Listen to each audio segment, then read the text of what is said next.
and the gardens turned into that possibility. So those territories we would have jobs. So we started to generate a value chain. So we had those gyms in some places. son estas mismas, que entre So we semana can see funcionan como un the gimnasio, gym y el equipment fin de here, semana estos and campesinos o estas during the week, familias que viven en on las the week, partes altas de la ciudad those traen families sus that comidas, work the higher perdón, sus verduras, sus in the huevos, todo lo que food, cultivan y cosechan de ese territorio y lo traen a estas zonas. gather Bueno, eso ha and bring to, permitido que la to those ciudad zones. empiece como a romper y la So the segregación, city was pero able sobre to todo a liberar promote this proyectos de structure of comunidad education. económicamente viables para estos vecinos del territorio. Otro So we programa made que the viene con esto es region economically simplemente el viable. transporte. Bueno, le preguntamos a la Another gente cuánto issue tiempo se tomaba el is the desplazamiento y time in algunas mediciones nos transportation. So we aseguraban asked que people 4 how horas al long día it invertían en took transporte them público. Medellín ha to mejorado mucho uh, el sistema de transporte integral. place. El 4 hours was Tranvía, sufficient. los It has improved metrocables, a las lot. The taxisendas, subway, han mejorado lograr hoy casi en 45 neighborhoods. minutos el viaje más largo.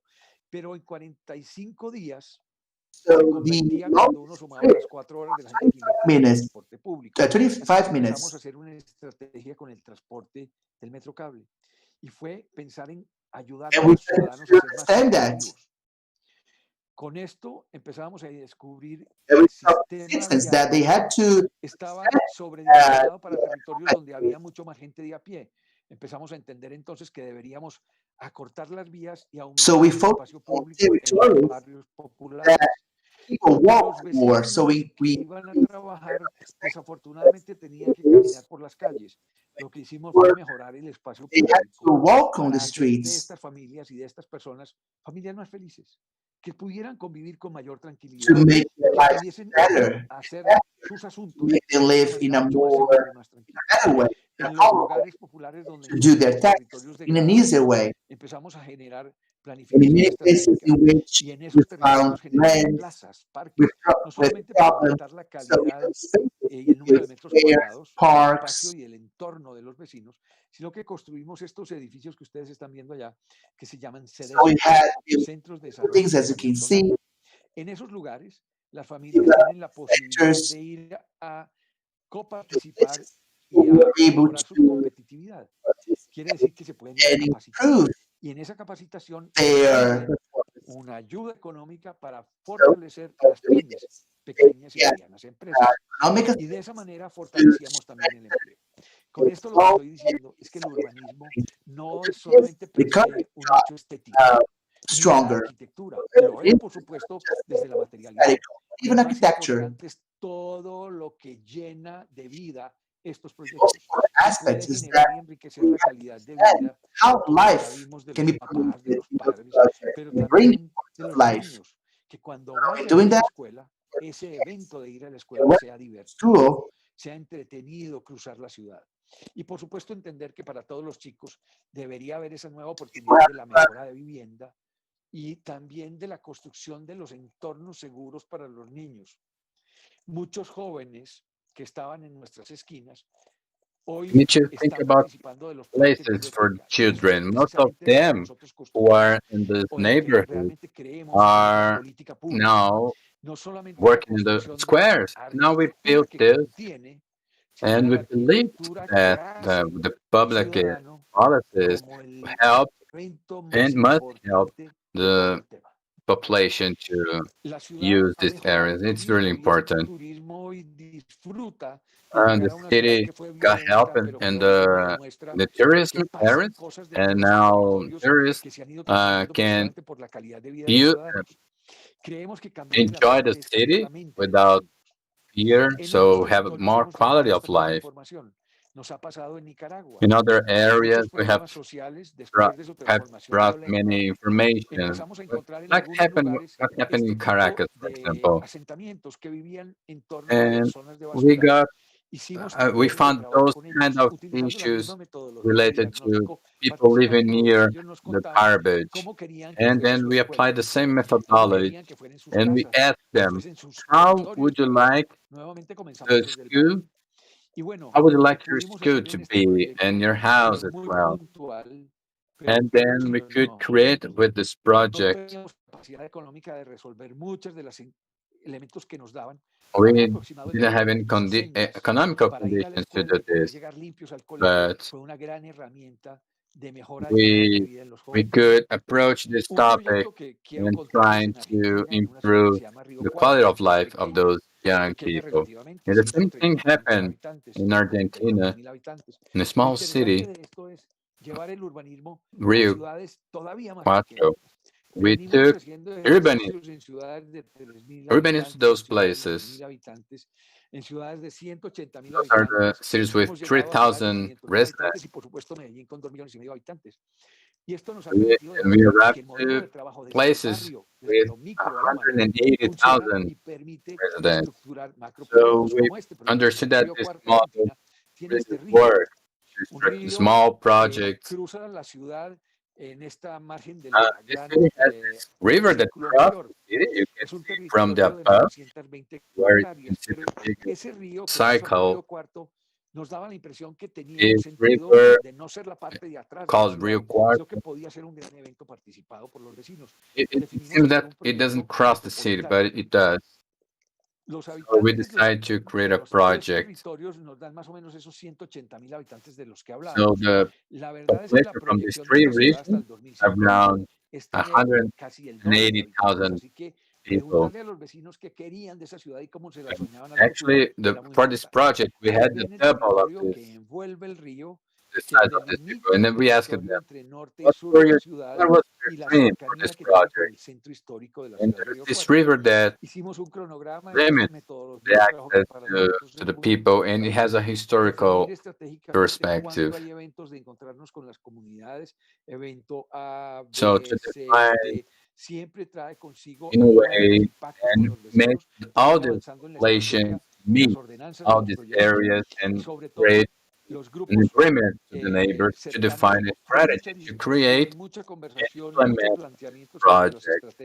Actually, the closest neighborhoods, talking a lot, trying to chat with the neighbors. We created the project, we worked together, we went to the districts, and we returned and talked again, and then we designed all the protocols, and then we took this to the political government, and then we asked them, what do you want? Because they want this. So they have those dreams and they want to implement this.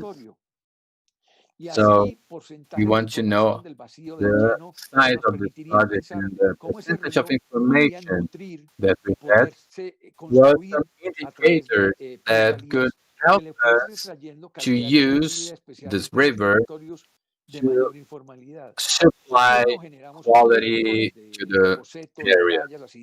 So we created a very big project. We brought new ideas and then we tried to put into regulation. We thought that this could be a very green territory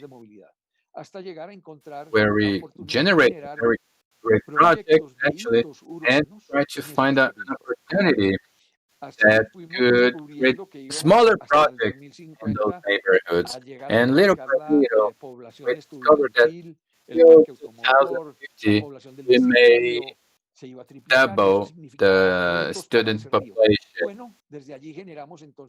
And because of the river, we can actually make it triple the number of people living in the surroundings.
y empezamos a desarrollar estas propuestas de disfrute del arte dentro del entorno y le dimos una estrategia de indicadores para que en los próximos 25 años pudiéramos aumentar de 0.62 de indicador de desarrollo territorial a tener el 0.92 de indicador de desarrollo territorial.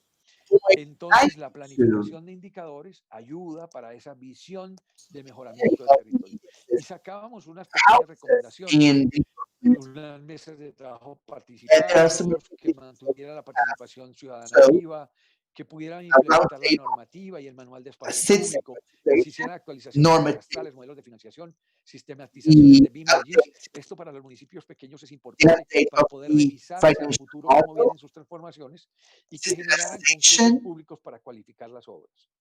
Bueno, entendimos que esto se podía construir a través de plusvalías. Dimos el ejercicio de la plusvalía urbana, cómo a través de la alicuota se podría construir infraestructura y edificios patrimoniales, y desde allí unos ejercicios económicos que pudiesen generar esas contribuciones de los nuevos proyectos. Y sacamos entonces una visión de Río Cuarto 2030, que también tuviese no solamente una visión del río, sino de una visión completa del territorio, nuevamente desde el barrio hasta la ciudad. Y desde allí estar en contacto. El río es una enorme oportunidad para los vecinos de Río Cuarto, porque se les preguntó qué era lo que ellos realmente querían del río, era verle la cara al río y no tenerlo a la That's what they wanted from the river, Bien, to enjoy it. muchos otros pequeños proyectos han pasado. Este es un proyecto micro en un territorio como were presented, but this particular one, Argentina en la salida son 13.000 hectáreas solamente para 19.000 we had habitantes. Si ustedes los ven, es un gran sembrado de soja y el municipio está disperso so it's en a los núcleos urbanos, que nosotros lo que hicimos fue, después de hacer todo un dato con los vecinos, de levantar información, de conversar con ellos, de identificar cuál era su diagnóstico, su interés, y de fortalecer desde allí understand their esas interests, dinámicas de ejercicio de trabajo con los vecinos, poder encontrar nuevamente those reflections. el barrio era la clave y comenzamos desde el barrio para hacer los microproyectos. Empezamos a entender los parques, los edificios patrimoniales, las acequias, las calles en tierra, los basurales. The properties, a generar ese microproyecto. the O los pequeños PUI. Y siempre entendiendo que era muy so we started to understand. Y empezamos a mirar entonces desde So it was easier to work this cómo way. podíamos beneficiar el territorio futuro. Hicimos entonces trabajos con los desarrollistas, los urbanizadores. Les preguntamos cómo se imaginaban ellos el territorio futuro.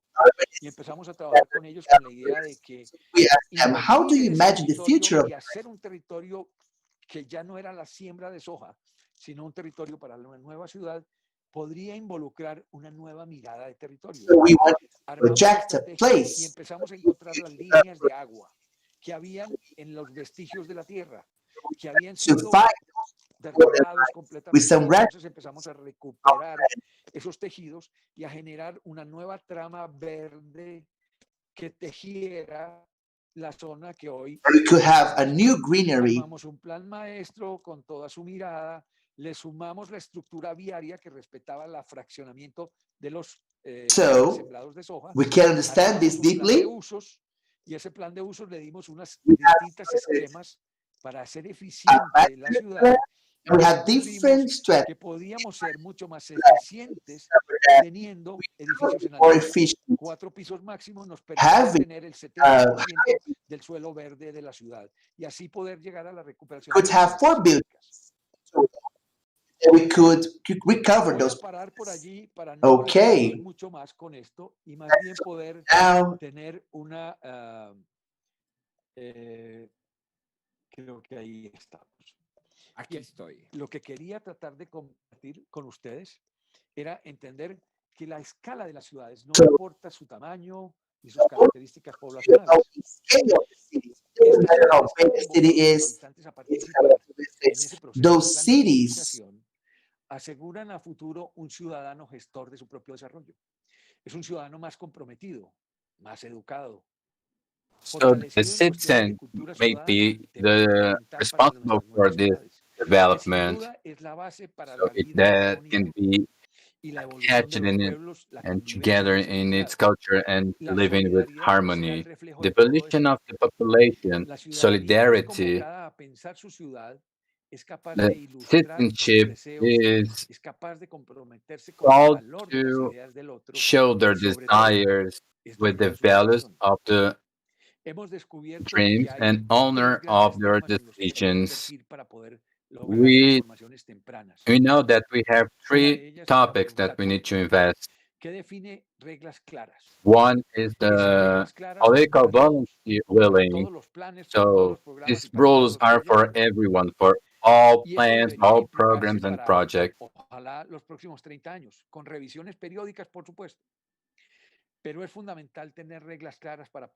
it should happen for the next 30 years, but must have specific rules.